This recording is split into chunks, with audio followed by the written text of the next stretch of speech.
Bismillahir Rahmanir Rahim. In the name of Allah, the Beneficent, the Most Merciful.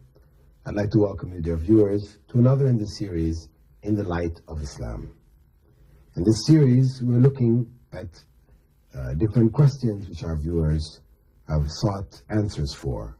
Answers which may not be obvious in the general books which explain our duties and our obligations in Islamic life, but questions which seem to be outside of the general principles.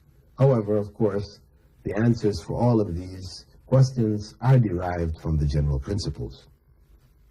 And in this segment of the series, In the Light of Islam, we're looking at questions regarding Ramadan. The first question that I will look at today is a question from Muhammad Arif in Sharqa.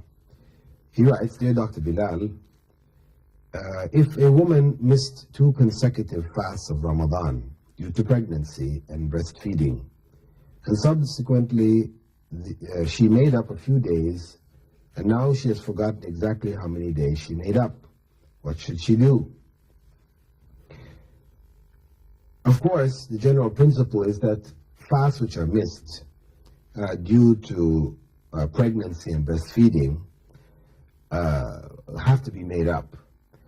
The reason why we can give up fasting for pregnancy reasons or for breastfeeding reasons should be only if there is a threat to the life of the child, or the mother feels weakness. It isn't just a general principle that once a woman is breastfeeding or once a woman is pregnant, automatically she's excused from fasting. It should be specifically for those who feel, due to their physical makeup, maybe their constitution is weak, whatever, they feel that this fasting, when they fast, they feel themselves getting very, very weak. It's taking too much out of them. Or they're breastfeeding, and the milk is drying up, or, these kind of things are happening to them. In such cases, then it is permissible for them to miss the fast due to pregnancy or breastfeeding. So now, if a woman has missed these days, and she began to make up some of the days, and then later she forgot how many days she made up. Okay, she knows how many days are to be made up. Say she missed 10 days. She's not sure, did she fast 3 days or did she fast 5 days? Well, whatever number she is certain about, that's what she assumes she has fasted, and she makes up the rest.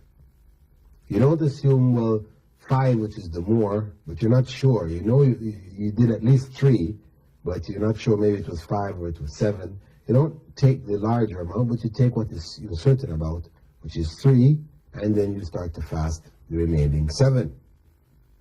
This is based on a principle in Islamic law called al-bina al-yaqeen, that is, building on that which is certain. It's the same thing when we're in prayer. If we forget, we're praying 4 units of prayer, 4 rak'at, like dhuhr or asr, and we forget, are we on the 2nd rak'ah or on the 3rd? Or did I pray 1 before or 2 before? Right? We take the lesser, because we're sure we prayed at least 1. 2 we are uncertain about. So you assume you've prayed 1, and you bring the other 3. You do the other 3 units of prayer. This is a general principle to be followed in all such areas where there is a doubt. You work with what you're certain about, and you leave the doubt.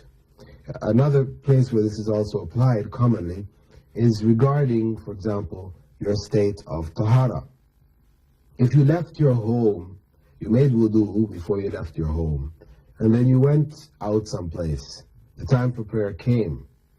You're trying to remember, on your way to where you were, to where you arrived at, did you break your wudu, or do you still have your wudu? You're not certain. Should you go and make now a new wudu because you're not certain whether you still have it or not? No. this is not a requirement. If you wish to do a new wudu, there's no harm. To do ablution again, it's perfectly okay, because the Prophet Muhammad referred to it as being light on light. You know, wudu is good for us anyway. So to do wudu when you already have wudu is perfectly okay and good, rewarding. However, as a basic principle, should we go and make wudu again? No, it's not a requirement for us to do so, because when we left our home, we are certain we left our home in a state of wudu. So that's what we assume we have when we go ahead and pray. If, on the other hand, we left our home without wudu, we're certain we didn't make wudu, but on the way, we stopped at different places. When we got to our destination, time for prayer came, we're trying to remember, did we make wudu on the way or not? You know, maybe we did, maybe we didn't. When I stopped here, when I stopped there, did I make wudu? Can't remember. We assume you don't have wudu. When you leave the home, you left your home without wudu, so you assume now that you don't have it and you go and make wudu. That's the principle of building on that which is known, which you're certain about. Okay? This principle may also apply to foods coming from different countries. You have food which may come from China, food, animals, meat which has been slaughtered, etc., coming from China, and you may have it coming from England or Europe. Now, the people of China as a whole are non-Muslims. They are pagans, either following Confucianism or Buddhism, one of the pagan religions, while those from England and Europe, they're following Christianity, which, though it entails some paganism, the basic principle in Islamic law, as stated in the Quran, is that it is permissible for us to eat animals slaughtered by the Christians and the Jews. So, in the case of Europe, meat coming from Europe, because the majority of people there are Christians, then it is permissible for us to eat animals which have been slaughtered by them. That is, animals which have not been slaughtered in ways which are forbidden, like strangulation or clubbing and these type of things. And generally speaking, in these countries, they do slaughter the animals while they're alive. They may use a stun gun to stun the animal to gain control over it. However, when they cut the neck of the animal, it's still alive. So this is halal for us, even though they don't say Bismillah over it, because the saying of Bismillah with regards to other than a Muslim is not a requirement. If a non-Muslim, a pagan, said Bismillah and slaughtered an animal, if he was a Buddhist or a Hindu, the animal is still haram to us. So the issue is not of saying Bismillah or not saying Bismillah. The point is that saying other than the name of Allah, this is what would make the animal forbidden. If a Christian slaughtered in the name of Jesus Christ, then a Muslim couldn't eat that slaughter. However, the basic practice there in Europe is that they slaughter, they don't say anything. So meat coming from Europe, we assume is halal and edible. Though there are some Europeans who have converted to Buddhism, to Hinduism, this we don't consider and say, well, since some of them we can't eat. No, we assume, because the vast majority are Christians, that the meat coming from them was slaughtered by Christians and halal to us.